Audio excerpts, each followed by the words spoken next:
Hello everyone, welcome to English inside pro. आज हम English grammar की एक दिलचस्प टॉपिक को एक्सप्लोर करेंगे, व्हाट इफ कंडीशनल सेंटेंसेस। तो चलो दोस्तों शुरू करते हैं।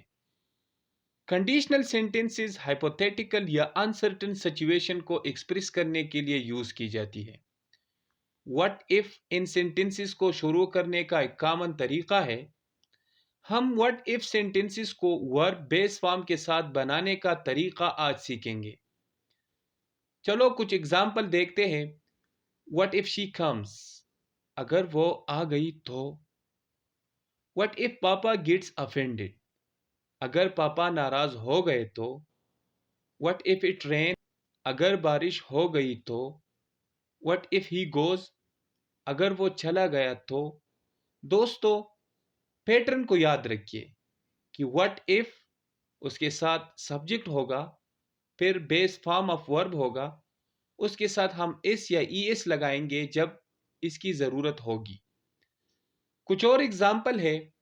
व्हाट इफ आई फेल, अगर मैं फेल हो गया तो। What if she says no, अगर वो ना कह दे तो। व्हाट इफ इट्स क्लोज, अगर बंद हो गया तो। दोस्तों यहां पर देखिए, बेस फॉर्म व्हाट इफ के बाद यूज होता है।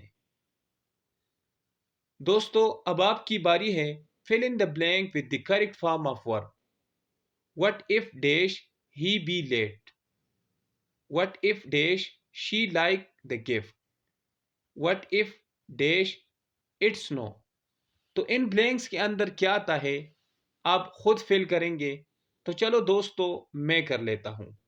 What if he is late. What if she likes the gift. What if it snows. तो दोस्तों, that's it for today's lesson. You now know how to form what if conditional sentences using the base form of verb. Practice makes perfect, so try creating your own sentences. Thanks for watching English Inside Pro. Don't forget to subscribe for more English language lessons.